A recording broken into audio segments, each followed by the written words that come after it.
sebuah pesan sederhana untuk menjadi sebuah sikap hati kita dalam membayar harga, yaitu dengan memiliki sebuah respon yang berkata, bukan kehendakku yang jadi. Bukan kehendakku yang jadi.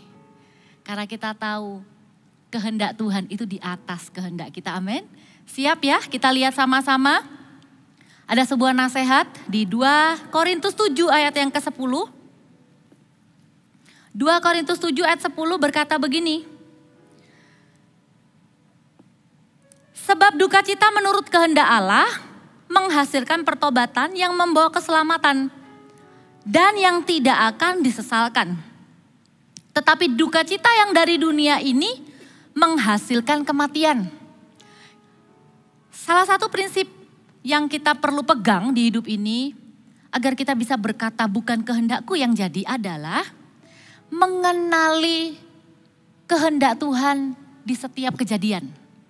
Mengenali kehendak Tuhan dari setiap masalah. Terutama kalau itu sesuatu yang membahagiakan, mudah bagi kita menemukan kehendak Tuhan. Yes, aku diberkati. Puji Tuhan, terima kasih Tuhan.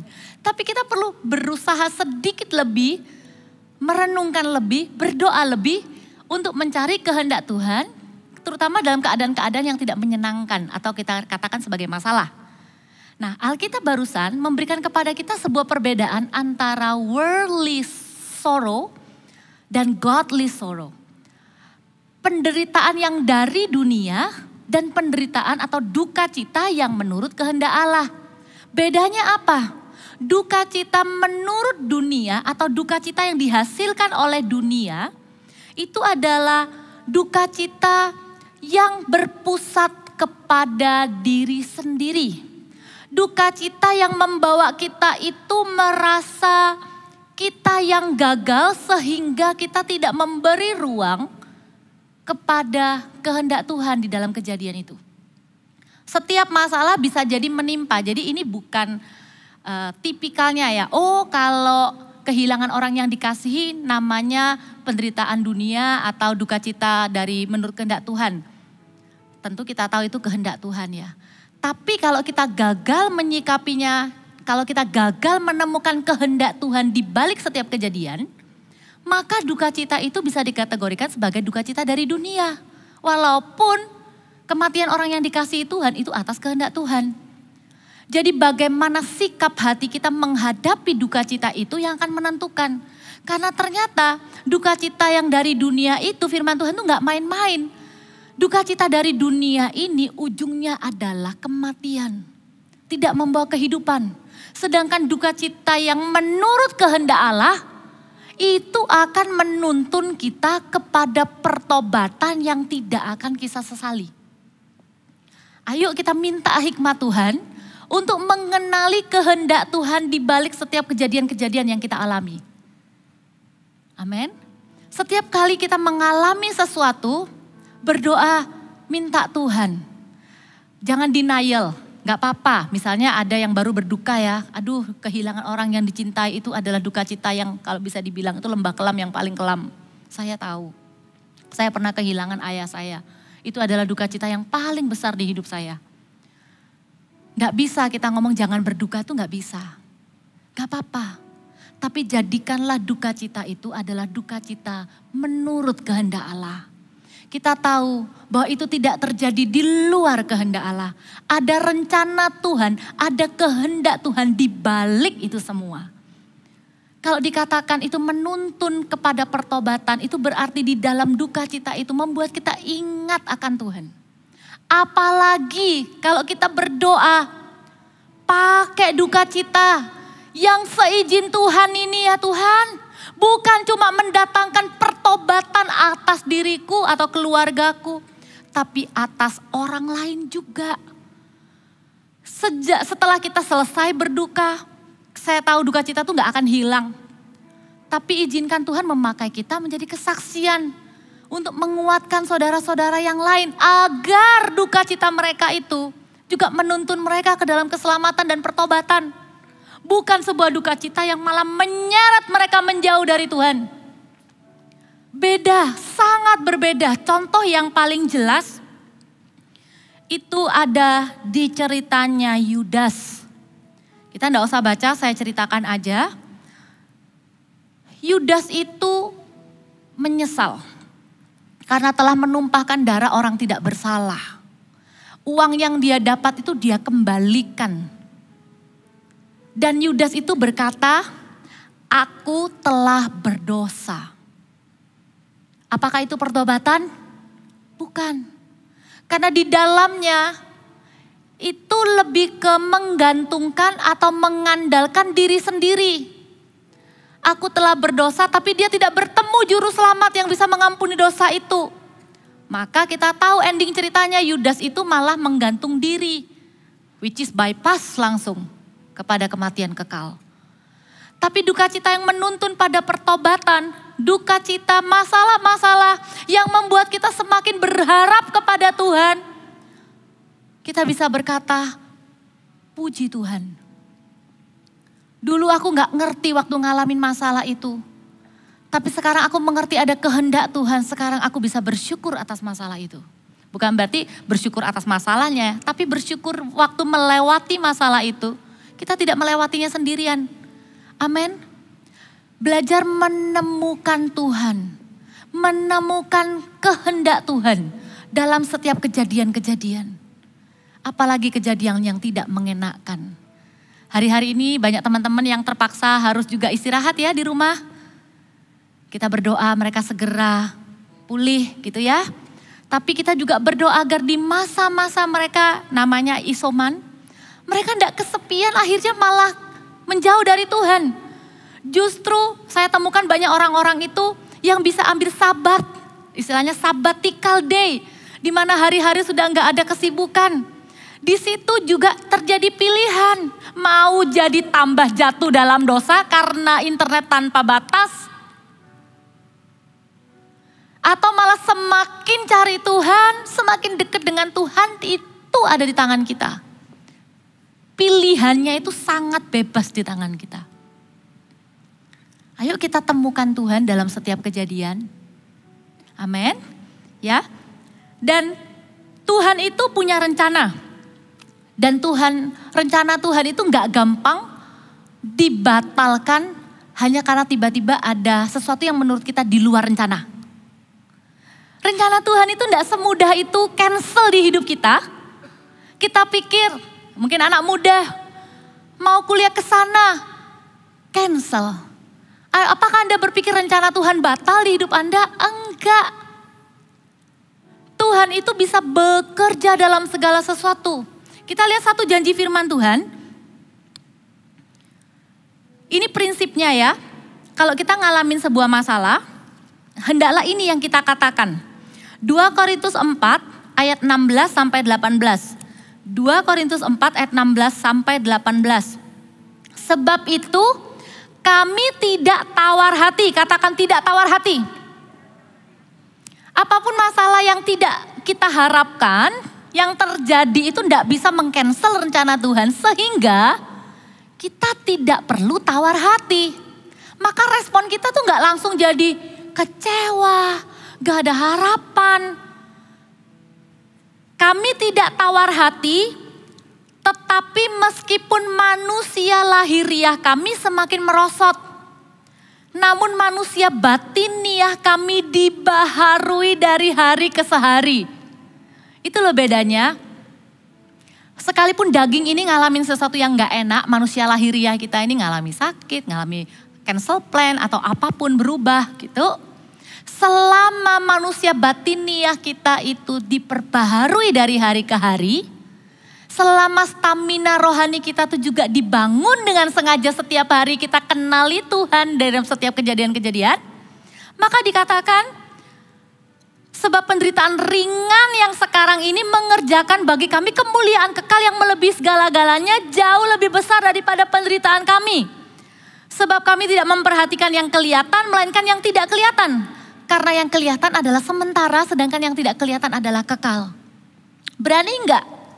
Mulai hari ini kita sepakat yuk sama firman Tuhan. Segala macam masalah yang kita hadapi, segala macam penderitaan yang kita hadapi, labelnya adalah penderitaan ringan. Karena apa? Karena dibandingkan dengan kemuliaan yang menunggu kita itu jauh lebih besar. Artinya apa? Kita diingatkan Bapak Ibu Saudara. Jangan sampai karena penderitaan-penderitaan ringan itu kita menyangkali iman kita. Kita kehilangan rencana Tuhan yang besar, yang mulia untuk hidup setiap kita. Dan Anda tahu, sebagai orang dewasa atau sebagai orang tua, detik Anda meninggalkan Tuhan, maka anak-anak Anda pun akan meninggalkan Tuhan. Saya sedih, saya tahu orang-orang yang menikah mengikuti pasangan yang tidak seiman, hampir bisa dipastikan anak-anaknya sulit untuk dibawa kepada Yesus. Sungkan pada pasangan dan lain-lain. Perjuangkan ya. Penderitaan ringan apa yang hari ini kita hadapi? Apakah itu sebanding kalau kita mau menukarkannya dengan kemuliaan yang Tuhan sediakan untuk setiap kita? Kalau enggak, ayo ambil keberanian, bayar harganya. Kalau Anda harus putus dengan pasangan yang tidak seiman demi anak-anak Anda di masa depan, Anda jangan takut nanti Anda tidak punya pasangan. Bukankah Allah itu sanggup memberikan kepada Anda pasangan yang berkenan? Oh, nanti saya bisa, saya akan jangkau dia. Jangkau dulu baru jadian. Bukan sebaliknya. Jangan ditukarkan. Dan bukan bagian kita itu untuk mengajari orang mengenali kehendak Tuhan dalam kehidupannya. Tapi kita doakan yuk, kalau kita tahu ada saudara kita yang lagi ngalami masalah. Jangan kita yang menggurui mereka. Jangan-jangan nanti Tuhan itu pengen kamu bertobat loh, makanya kok kamu sakit. Jangan. Tunjukkan kasih aja, doakan supaya orang ini menemukan Tuhan dalam masalahnya. Bukan kita yang seolah-olah menghakimi. Kamu ada tak yang perlu kamu bertobatkan? Kamu perlu ngaku sesuatu tak kok sampai kamu ngalami gini? Itu jahat, itu sangat menyakitkan. Kita doakan, tidak apa-apa. Saya doakan kamu mengenal rencana Tuhan ya, lewat masalahmu ini ya. Udah itu aja paling banter yang kita bisa bilang selain kita menunjukkan kasih, perhatian, dan dukungan. Amin, ya. Dan bukan hanya kita itu mencari kehendak Tuhan gitu ya. Belajar menerima kehendak Tuhan yang kita pikir kita pengennya begini tapi ternyata kok jadinya begini. Bukan cuma kita mau seperti aku berserah. Bukan sekedar pasrah, tapi maukah kita ini bayar harganya untuk apa? Mencari kehendak Tuhan itu yang lebih tinggi dan lebih besar. Sengaja cari, bukan cuma menerima. Bagus kita mulai dengan sikap hati yang menerima kehendak Tuhan. Tapi maukah kita mencari kehendak Tuhan itu dengan sengaja setuju dengan Tuhan? Kalau tadi itu seolah-olah nggak ada pilihan, ya sudahlah, ayo cari kehendak Tuhan di balik setiap masalah. Tapi kalau kita dikasih opsi, sebelum segala sesuatu terjadi, beranikah kita membayar harganya, memilih, melakukan mana yang kehendak Tuhan yang lebih mulia dan lebih besar daripada rencana kita? Ada satu doanya Tuhan Yesus yang sangat powerful yang kita bisa teladani. Kita temukan itu di Markus 14 ayat 36. Waktu di Taman Getsemani Tuhan Yesus berkata begini, "Ya Aba, ya Bapa, tidak ada yang mustahil bagimu." Yesus tahu bahwa Allah berdaulat. Allah itu berkuasa. Kemudian Yesus berkata, "Ambillah cawan ini daripadaku." Gak apa-apa minta. Gak apa-apa ajukan kebutuhan. Tapi janganlah apa yang aku kehendaki, melainkan apa yang engkau kehendaki. Berani gak kita datang berdoa ngomong sama Tuhan, pengen Tuhan kuliah di sana, pengen Tuhan mau diterima kerja di situ, pengen Tuhan mau pelayanan ini, mau buka usaha ini, apapun rencana kita bawa kepada Tuhan. Tapi iman kita itu bukan ke doanya kita tadi itu, imannya kita itu tetap ke Tuhan. Dan kita tuh bilang, Tuhan Engkau berkuasa, Aku butuh ini, aku inginkan ini. Tapi selalu materaikan dengan kalimat ini seperti yang Tuhan Yesus ajarkan. Tapi bukan kehendakku yang jadi, tapi biar kehendak-Mu ya Tuhan. Kenapa kok kita bisa setenang itu dan sepercaya itu? Karena kita tahu janji firman Tuhan yang berkata, jalan Tuhan bukan jalan kita. Itu ada ya. Di Yesaya 55 ayat 8 sampai 9 saya bacakan. Sebab rancanganku kata Tuhan bukanlah rancanganmu. Dan jalanmu bukanlah jalanku. Demikianlah firman Tuhan. Seperti tingginya langit dari bumi, demikianlah tingginya jalanku dari jalanmu dan rancanganku dari rancanganmu. Kita itu sudah buat rancangan terbaik untuk hidup kita. Tidak ada orang tuh merancangkan yang buruk untuk diri sendiri, masa depan keluarga tuh nggak ada. Kita sudah tata semuanya dengan detail. Kita bawa kepada Tuhan. Pakai anakku ya Tuhan, si anak pertama nih sukanya begini. Dia bisa melayani ini, pakai ya Tuhan. Anak kedua tuh pinter ini. Bawa ya Tuhan di hadapan Tuhan. Tapi jangan lupa selalu cari kehendak Tuhan. Beri ruang untuk pekerjaan Tuhan yang lebih tinggi dan lebih mulia dari apa yang kita pikirkan. Sehingga ketika sesuatu terjadi tidak seperti yang kita bayangkan, kita nggak gampang berbalik, tidak setia. Ingat janji firman Tuhan yang berkata, jalanku kata Tuhan. Tingginya itu kayak langit dan bumi sama jalannya kita. Seperfect-perfectnya, bahasa saya jadi kacau ya. Sesempurna-sempurnanya rancangan kita. Kita izinkan rencana Tuhan yuk terjadi atas kehidupan kita dan keluarga kita. Itu artinya apa? Kita selalu senantiasa terbuka untuk interupsi ilahi. Kalau sesuatu terjadi gak seperti apa yang kita harapkan, gak sesuai plan, selalu ingat di atas langit ada Allah yang berdaulat. Di atas langit ada Allah yang mengasihi setiap kita. Amin. Ya. Berkat apa yang kita terima? Kalau kita itu punya sikap hati yang benar ini. Bayar harga loh. Untuk bisa bilang bukan kehendakku yang jadi tuh gak enak loh. Gak semudah kita ngomong. Waktu itu kejadian. Siapa sih yang gak pengen semua planningnya kejadian? Siapa sih yang gak pengen keinginannya yang dipenuhi? Tapi maukah kita menyediakan satu ruang bahwa ada Allah yang berdaulat di hidup kita. Dan ketika kita merendahkan hati dan berkata, not my will, yours be done. Bukan kehendakku tapi kehendakmu yang jadi ya Tuhan. Ketika kita bisa sampai ke titik itu, ada berkat, ada janji Tuhan yang akan kita terima. Kalau Anda mau catat, ada dua. Yang pertama adalah Allah akan menggenapi rencananya melebihi mimpi terbesar kita. Allah akan menggenapi rencananya melebihi mimpi terbesar kita. Buat saya mimpinya Yusuf itu sudah spektakuler. Gandum menyembah dia, matahari, bulan, 11 bintang sujud menyembah. Buat seorang muda seperti Yusuf, itu artinya pemimpin yang dikagumi. Benar ya? Mimpi terbesarnya adalah dia akan menjadi pemimpin. Semua sujud menyembah, semua akan mendengarkan dia. Tapi lihat, waktu Yusuf itu sudah ada di penggenapan rencana Tuhan, saya sangat senang. Karena Yusuf itu mendeklarasikan pekerjaan Tuhan kepada saudara-saudaranya.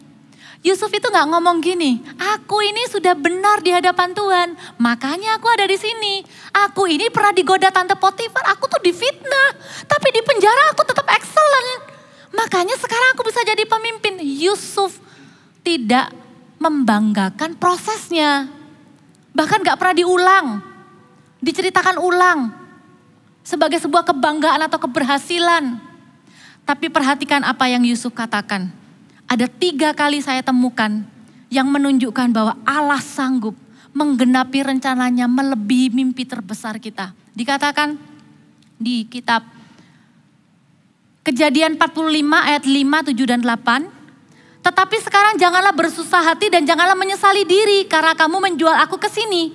Sebab untuk memelihara kehidupanlah Allah menyuruh aku mendahului kamu. Besar ya rencana Tuhan melebihi mimpi terbesarnya. Memelihara kehidupan sebuah bangsa.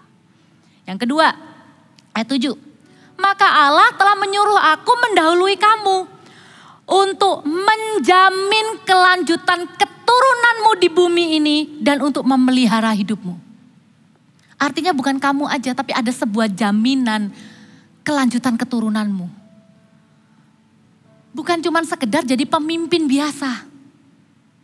Itu yang dinamakan rencana Allah melampaui batas hidup kita. Melampaui mimpi besar kita. Rencana Allah lebih besar dari mimpi terbesar kita. Dan itu akan Allah genapi ketika kita berani berkata, bukan kehendakku yang jadi. Dan yang ketiga, ayat 8 dikatakan, jadi bukan kamu yang nyuruh aku ke sini, tetapi Allah. Dialah yang telah menempatkan aku sebagai bapak bagi Firaun. Dan tuan atas seluruh istananya dan sebagai kuasa atas seluruh Mesir. Siapakah Yusuf sehingga dia bisa menjadi figur bapak bagi Firaun? Tidak ada di dalam mimpinya Yusuf. Allah itu sanggup menggenapi rencananya melampaui mimpi terbesar kita. Saya masih ingat waktu saya kecil tuh mimpinya atau cita-citanya tuh ganti-ganti. Tapi saya paling enggak ya, di antara cita-cita saya yang berubah-berubah itu ada satulah yang menurut saya tuh paling mulia. Yaitu sebagai anak yang tumbuh besar di kota kecil, saya sering dengar cerita kalau di kota besar tuh suami istri semua pada bekerja. Jadi sebagai anak usia SD atau SMP, saya itu punya mimpi yang mulia yang saya doakan kepada Tuhan. Saya bilang begini, kalau nanti Tuhan bawa saya ke kota besar, saya akan dirikan rumah. Dan di dalam rumah itu nanti saya akan tampung anak-anak kecil yang ditinggal papa mamanya kerja. Karena waktu itu saya dengar anak kecil yang ditinggal papa mamanya kerja itu dijahatin sama susternya. Jadi saya itu saya gambar ini kamarnya anak boy di lantai ini, anak girl. Nanti saya akan tanyain anaknya, kamu suka apa? Dulu itu kartun-kartunnya itu zaman itu ya beda sama sekarang. Kalau dia suka Hello Kitty, nanti kamarnya mau saya kasih gambar Hello Kitty. Supaya setiap anak tuh feel home di tempat itu sambil nunggu papa mamanya. Bayangkan itu tahun berapa ya? Saya nggak ngerti kalau itu ternyata namanya daycare. Kalau di sini tuh namanya daycare. Waktu itu saya nggak ngerti, nggak ada yang kayak gitu di kota saya. Saya gambar-gambar, saya cuma bilang sama Tuhan, Papa Uti pengen nolong anak-anak Tuhan. Itu masih kecil, karena dulu saya kalau di gereja saya yang lama di kota kecil tuh namanya guru sekolah minggu. Jadi saya tuh waktu kecil tuh dipanggil tante loh sudah. Karena saya pelayanan anak-anak gitu ya. Dulu waktu masih di kota kecil, waktu kuliah baru pindah ke Surabaya. Jadi karena ada hati itu saya, ya minimal saya pernah lah punya mimpi yang mulia waktu kecil. Enggak yang mimpi yang kaya atau apa gitu ya. Lumayan kan ya. Nanti ajarin juga ya anak-anak kita tuh punya mimpi yang mulia ya dari kecil ya. Gimana caranya bisa tolong orang. Gimana caranya bisa mungkin bantu orang, bantu anak-anak dan lain-lain. Lihat ya, mimpi besar kita itu gak ada apa-apanya dibanding rencana Tuhan. Saya itu cuman punya gambaran menyelamatkan anak-anak kecil yang ditinggal papa mamanya kerja. Tapi hari ini saya bersyukur Tuhan pakai saya. Bukan cuma menyelamatkan mereka dari tangan suster jahat, tapi mau menyelamatkan mereka dari kegelapan. Dan rumah itu ndak ada batasnya. Kalau rumah itu dalam bentuk gedung, pasti ada batasnya berapa sih? Gede-gede gedungnya berapa anak yang bisa selamat. Tapi selama saya kerjakan visi Tuhan, saya ikut dalam visi membangun 1000 gereja lokal dan 1 juta murid. Di dalamnya ada rumah juga untuk setiap anak-anak kecil. Rencana Tuhan jauh melebihi mimpi terbesar kita. Kita pikir itu sudah besar. Kita pikir 1000 gereja tuh wow. 1 juta murid itu sudah besar. Anda akan kaget ketika rencana Tuhan itu melebihi mimpi besar kita. Pertanyaannya, kita mau ada di dalamnya apa enggak? Kita tuh mau jadi penonton apa enggak? Mau jadi penonton atau mau jadi orang yang masuk ke dalamnya? Saya kemarin dapat sebuah bayangan. Ikut Tuhan ya, ikut visi Tuhan itu kayak orang itu naik ke perahu. Tapi perahunya tuh enggak cuma nyender di pinggir pelabuhan. Ada kok perahu yang memang enggak mau ke tengah lautan. Ke pulau-pulau membangun gitu ya. Ya udah di pinggir, ya udah yang dilihat ya itu aja. Tapi kita ini enggak, kita ini akan pergi bangun ke Kupang, bangun kemana. Dan kita itu sebagai jemaat yang di sini kita lihat itu. Kita ada di dalamnya tapi bukan sebagai penonton. Kita mau terlibat di dalamnya. Ada visi Tuhan melalui gereja ini untuk kehidupan Anda dan keturunan Anda. Saya sudah tidak sabar, anak saya masih kecil. Tapi saya mulai kenalkan gereja itu ada di mana, papa mama ini mengerjakan apa. Karena itu yang akan menjaga kehidupannya.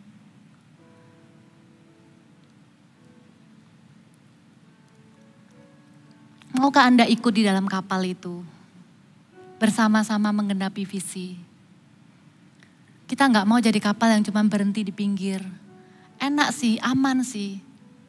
Gak ada tantangan sih, gak ada badai. Tapi kalau ikut Tuhan itu, ada badainya. Tapi Tuhan selalu beserta dengan setiap kita, amin. Ya, kalau Anda sudah ada dalam komunitas CG, teruslah bertumbuh. Terus minta sama Tuhan, diskusi dengan pemimpin Anda. Apa ya, aku bisa libat apa ya. Oh ya, aku punya teman di daerah ini, daerah itu. Kita rindu benar-benar. Kita tuh bisa terlibat loh. Dalam mimpi kita itu tetap ada pemakaian Tuhan di dalamnya. Apalagi ya, saya dulu pernah ngobrol dengan satu orang. Tiba-tiba saya tuh bersukacita, benar-benar sukacita saya tuh otentik. Saya bilang gini, keren ya kamu jadi, waktu itu dia seperti sales gitu loh dari tempat ke tempat. Keren ya kamu jadi sales, pekerjaanmu tuh misionari. Terus dia kaget, loh aku nih bukan full time. Terus saya bingung, loh tapi kan kerjaanmu kayak itu. Maksudnya pergi ke satu kota, pergi ke satu kota. Anda kira Anda pergi ke satu kota itu cuma untuk cari uang. Kalau Anda mau kejar tujuan Tuhan yang lebih mulia dan lebih besar, Anda akan lihat setiap koneksi yang ada di sana akan membuka pintu bagi jiwa-jiwa. Dalam pekerjaan Anda sehari-hari ada pemakaian Tuhan Bapak Ibu Saudara. Amin. Ya, saya sungguh-sungguh tidak sabar melihat juga nanti Anda ngalamin. Benar ya ternyata ya, rencana Tuhan di hidupku itu melebihi planningku. Kalau Anda boleh flashback lagi, itu ternyata karena Anda mengadopsi hati Tuhan melalui gerejanya. Anda tidak cuma memikirkan diri sendiri, ya. CG itu ngajarin kita tuh nggak egois. CG itu selalu mengingatkan kita akan orang lain. Dan itu adalah kita yang tidak akan pernah berubah. Justru ketika CG itu sudah mulai kehilangan hatinya untuk jiwa-jiwa, Anda harus gelisah. Dan Anda harus mulai mempertanyakannya. Gereja Mawar Sharon itu gereja sel. Jadi kalau Anda belum bergabung di dalam gereja Mawar Sharon yang dalam bentuk sel, tidak cukup cuma jadi jemaat setia datang ibadah. Anda perlu ikut di dalam kelompok selnya. Kalau yang di sini yang udah hadir onsite gampang langsung ke welcome lounge. Kalau ada yang baru pertama kali datang pengen tahu lebih lagi tentang gereja kita, mampir ngobrol. Kalau Anda yang di live streaming gampang. Tulis aja di kolom komen #CG. CG, CG, CG, CG. Karena CG itu akan mengubah hidup Anda. CG itu bukan hanya untuk orang berdosa yang dimuridkan. CG itu juga untuk memperlengkapi setiap orang percaya untuk menggenapi rencana Tuhan dalam kehidupan mereka. Amin. Ya. Dan yang kedua, berkat apa yang kita bisa terima kalau kita berani berkata bukan kehendakku yang jadi. Maka hati kita itu akan melekat kepada Tuhan, bukan kepada mimpi dan penglihatan atau penggenapannya. Salah satu contoh yang baik itu adalah Musa. Saya timbang-timbang gitu ya. Kadang saya itu juga agak ragu-ragu.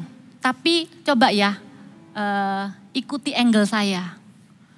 Musa ini dipanggil Tuhan, mimpi terbesarnya yang Tuhan taruh di hidup Musa itu adalah memimpin bangsa Israel masuk tanah perjanjian. Dengan penuh kesabaran, up and down gitu ya. Musa itu begitu tekun memimpin bangsa Israel. Bahkan Musa ini pernah satu kali berdoa kepada Tuhan, hapuskan namaku dari kitab kehidupan. Supaya Tuhan itu mau mengampuni bangsa Israel. Tapi waktu itu Tuhan bilang enggak. Siapa yang bersalah dia yang dihapuskan. Maksudnya saya itu gini, saking dia tuh sudah cintanya gitu loh sama umat Tuhan. Terlalu itu mimpinya itu the purpose of his life. Seolah-olah dia dipanggil untuk itu. Mimpi terbesarnya adalah membawa bangsa Israel masuk tanah perjanjian. Tapi kemudian ada satu kejadian, Anda tentu tidak asing. Waktu Tuhan minta Musa itu berkata kepada batu untuk mengeluarkan air. Tapi Musa tuh kayak emosi gitu loh, jadi dia pukul batunya. Terus waktu itu Tuhan bilang, engkau gak menghormati kekudusanku, engkau tidak akan masuk tanah perjanjian. Kita tidak tahu ya, pasti berkecamuk, pasti ada ininya ya, pasti ada struggle secara pribadinya ya. Memang tidak diceritakan di Alkitab, tapi dari cara Musa menceritakan ulang kejadian itu kepada bangsa Israel, yang dicatat di kitab Ulangan, ini ayat tambahan ya, di Ulangan 1, ayat yang ke-37, Musa itu bisa bilang begini. Ini kan mengulang ceritanya. Kalau Ulangan tuh namanya menceritakan ulang. Jadi Musa tuh menceritakan ulang kepada bangsa Israel. Musa tuh bilang begini, juga kepadaku Tuhan murka oleh karena kamu. Dan ia berfirman, juga engkau tidak akan masuk ke sana. Jadi Musa ini menceritakan kepada bangsa Israel, aku gak masuk loh gara-gara Tuhan marah sama aku gara-gara kamu. Aku tuh gak jadi masuk tanah perjanjian. Sebatas itu aja gitu loh ceritanya. Gak ada amarah yang meledak-ledak. Gak ada kekecewaan. Seolah-olah seumur hidup aku sudah melayani Tuhan, tapi kok malah gak masuk gitu ya. Karena apa? Karena yang paling berharga buat Musa, lebih dari penggenapan janji Tuhan di hidupnya, adalah Tuhan sendiri yang memberi janji. Musa tidak kehilangan itu di hidupnya. Saya tahu kita ini sedang mengejar mimpi dan penglihatan.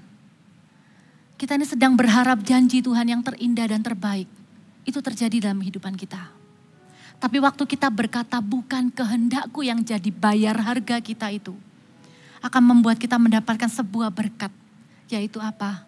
Hati kita tuh akan melekat kepada pribadi Allah. Lebih daripada kerinduan kita melihat penggenapan setiap janji dari mimpi dan penglihatan itu.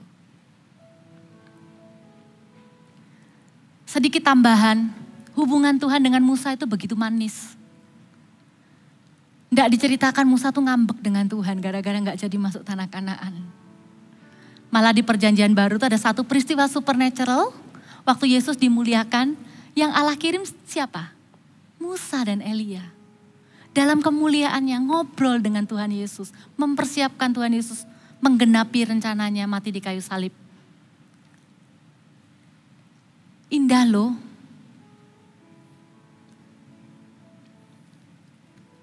Saya mau ajak kita nyanyi sebuah lagu. Lagunya ini kalimat awalnya itu sangat indah. Cuman satu kalimat. Mataku tertuju padamu, segenap hidupku ku serahkan padamu. Bimbing aku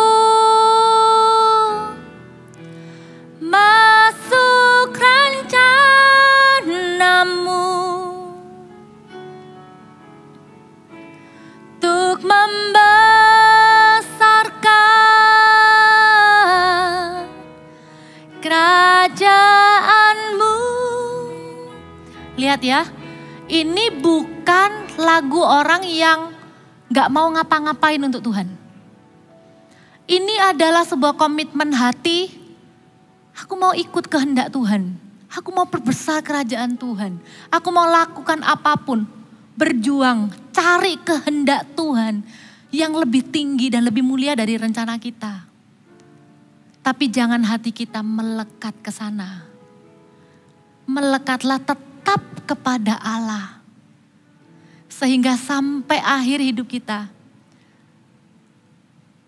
mata kita ini tetap tertuju kepada Tuhan. Amin.